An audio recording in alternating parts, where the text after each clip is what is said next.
Hello students. In the previous class we have seen about the vegetative propagation by artificial method. Now we will see asexual reproduction in other organisms, means not in plants but other organisms. In other organisms other than the plants and animals, we find asexual reproduction. So asexual reproduction takes place by binary fission, multiple fission and budding. So these are the three ways the asexual reproduction takes place. Now let us see first one, binary fission. Binary fission is the most common method of asexual reproduction in unicellular organisms like bacteria, amoeba, paramecium and euglena. These four are the unicellular organisms. That means they have only one cell. The whole body is made up of only one cell. So these are the examples of unicellular organisms. In this method, the nucleus first divides into two nuclei. The cytoplasm then divides into two parts, each containing a nucleus. Thus, the two identical cells called daughter cells are formed, which grow into mature cells, means big cells. Now this is one bacterial cell. This is the nucleus, and in bacteria they don't have any membrane around the nucleus. This is only the genetic material inside. Now what happens? This divides into two parts. Then this wall will slowly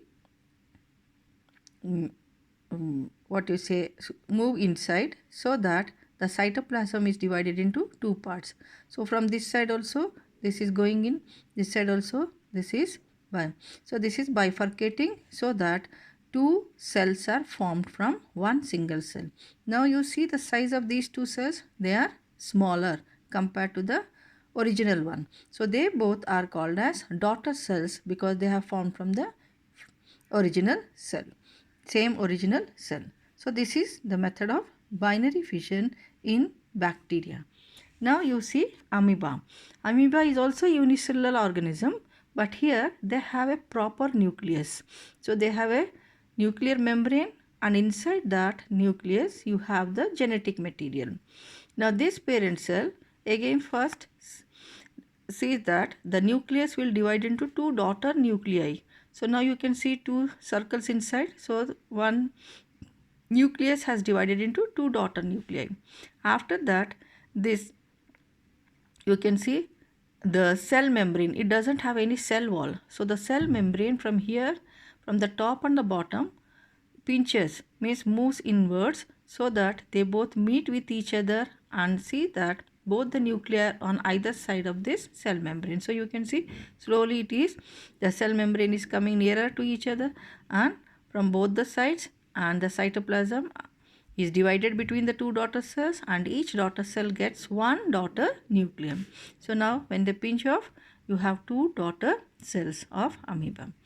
Okay, so this is unicellular organisms. So these two are examples of binary fission. Now see multiple fission. In case of multiple fission, some organisms like chlorella and chlamydomonas, they are also unicellular only. Okay, the cells divide in more than two daughter cells. So instead of two, as previously we have seen, here they will divide into many daughter cells. This is called multiple fission. This takes place under unfavorable conditions when the organisms form a cyst.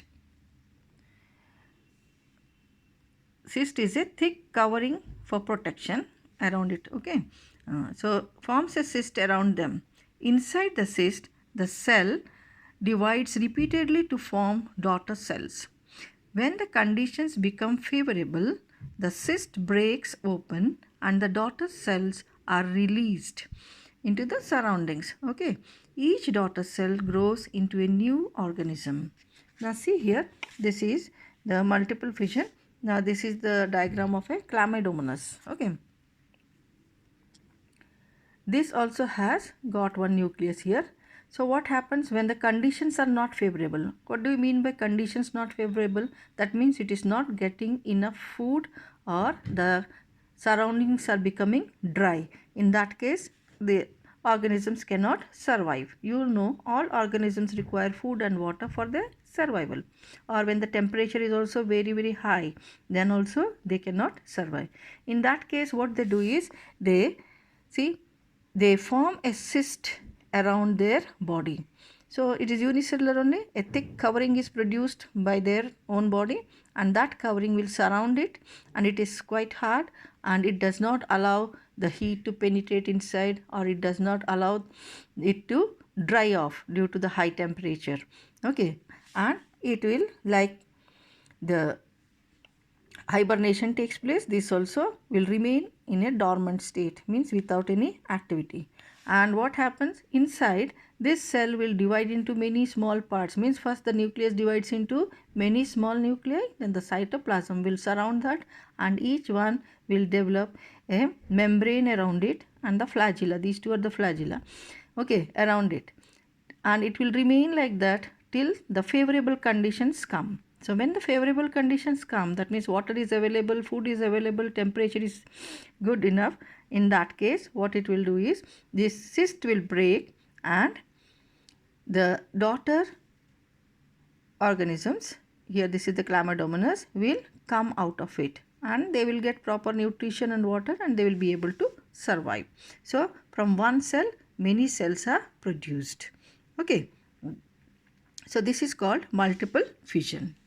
Now the third one is budding. In budding, a small outgrowth called bud develops on the body of the organism. So we call that as parent organism because this is the one going to give rise to a daughter organism. The nucleus divides into two. One nucleus migrates into the bud. The bud grows and develops into a new organism. It detaches from the parent and leads an independent life. Sometimes the buds remain attached to the parent, and in this way a chain of buds is formed. The yeast reproduces by budding. So example of budding is which organism will reproduce? Yeast will reproduce by budding. Now see, this is yeast. Yeast is a fungi. It is also a unicellular organism. Now it has got the nucleus vacuoled. Now what happens? Then this will start producing a bud. That means from one side a protuberance will come, and the nucleus will divide into two. One of it will remain in the main body, the other will move towards the bud region. And slowly what happens? Some of the cytoplasm, a small vacuole, it will also start moving towards the bud, and the bud is pinched off. Means slowly the cell membrane from both the sides will come near together, and it will pinch off the bud. Now this bud can grow as a new organism. So we call this as parent cell, and this will be the daughter cell. Okay, this we see in yeast. Okay, now we have seen how the asexual reproduction takes place in different organisms, and all the organisms we have seen are all unicellular. In bacteria, amoeba, then Chlamydomonas, then yeast. Okay. Now see this exercise. Write the term used for the following. The small outgrowth called bud develops into a new individual. The process is budding.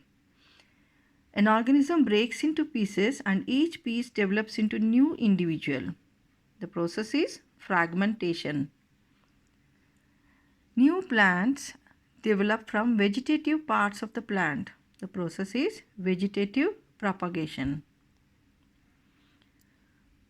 Give two examples of each of the following. Plants reproduced from underground stem, potato, ginger. You can also write some others.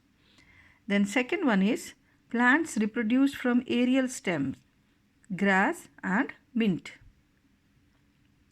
Plants reproduced from leaves, bryophyllum and begonia.